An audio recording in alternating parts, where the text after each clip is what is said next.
Hey guys, it's Roxanne, the spooky cat lady of Dark Whimsical Art, and it's been a while since I just sat down and made some art, so here we go.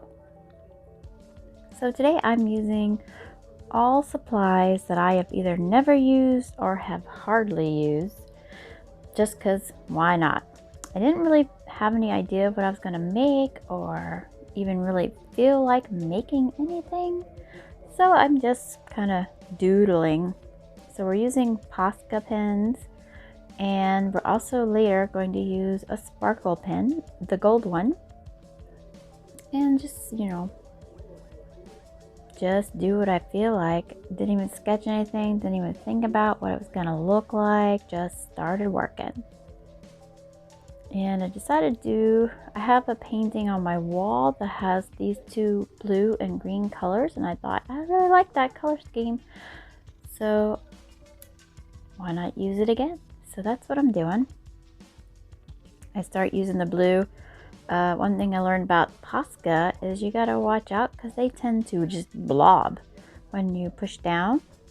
So you'll see me kind of experimenting, trying to figure out how much to push down or not push down so it doesn't go blobbing everywhere.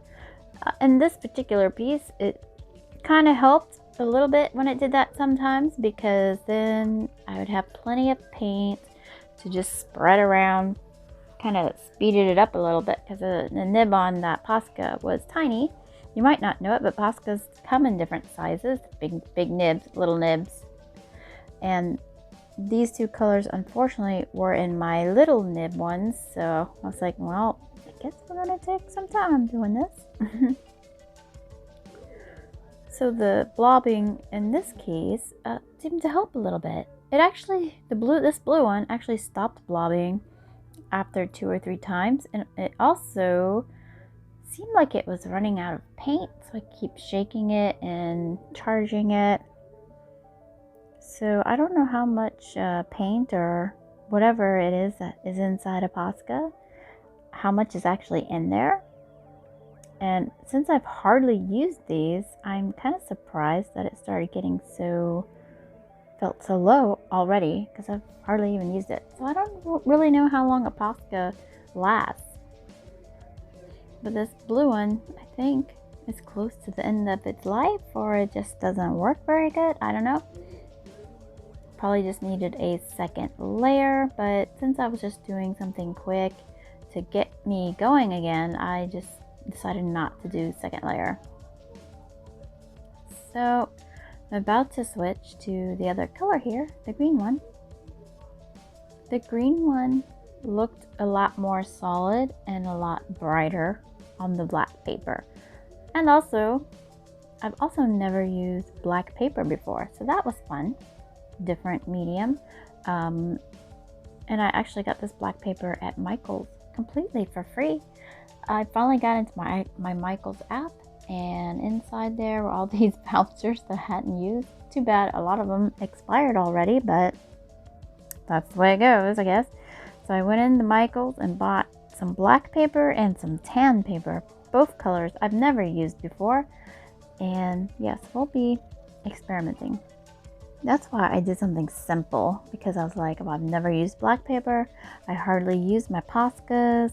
I also just bought these Sparkle Pop gel pens. These are all mediums. I don't know what they're like that much, so let's just experiment. So I decided to do something simple. Kind of makes me think of the sea. And when I was coloring the round blobs, sometimes I'd make a spiral, and I thought, that spiral looks kind of cool. So once I get all these green dots in, I start adding spirals to the blue with the green. And I decided to keep this a very limited color palette.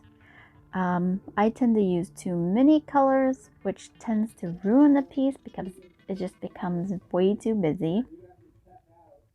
So I limited myself to just basically 4 colors: the blue, the green, the black, and the gold that comes in on the end. And let me tell you, this Sparkle Pop gold pen looks really good on the black. So you'll see that here soon. There I am adding spirals, and I liked how the spirals looked. So I decided to use the blue pen and add spirals to little green dots, which is what I'm doing right now. So yeah, sometimes, you know, when you don't feel like making art or you've been in an art slump, it's good to just do something easy like this. Why is he sending me an image? Hopefully that doesn't show up in the video. Probably will. It's good to just do something simple and see how it goes.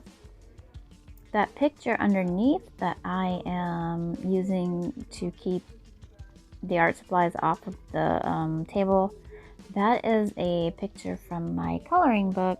That's just a printed out version, and eventually I'm going to color that on film. I have a scarecrow one I'm going to work on at some point once I figure out what medium I want to use and all that. Most likely I'm going to use my Copic markers for it. Since I did print it out on marker paper, I might as well use the Copics because I hardly use those too. It's one of those things where you got nice art supplies and you don't want to use them. It's stupid. It's so stupid. So I'm gonna force myself to use them. Except for really big areas. Big areas, I'll probably use the Touch 5. Like if I want to color the entire background black or something, I'll use the Touch 5 and save the Copics for the main stuff.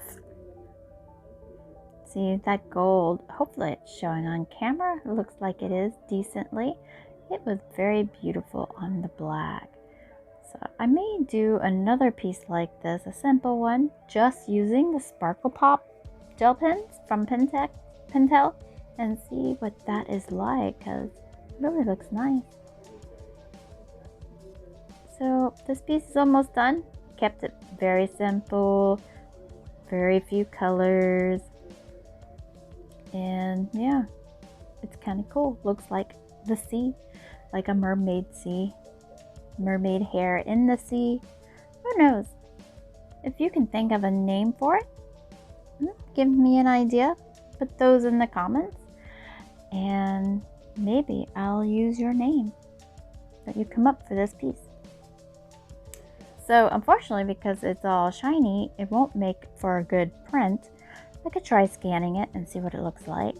I think it would make a cool pattern to make like a dress or a blanket or something like that. Be a cool pattern. I could put it in Photoshop and make it repeatable, but who knows. So I hope you enjoyed this video. Please like and subscribe, and I'll be making more soon. Yep. Have a great day, guys. Bye bye.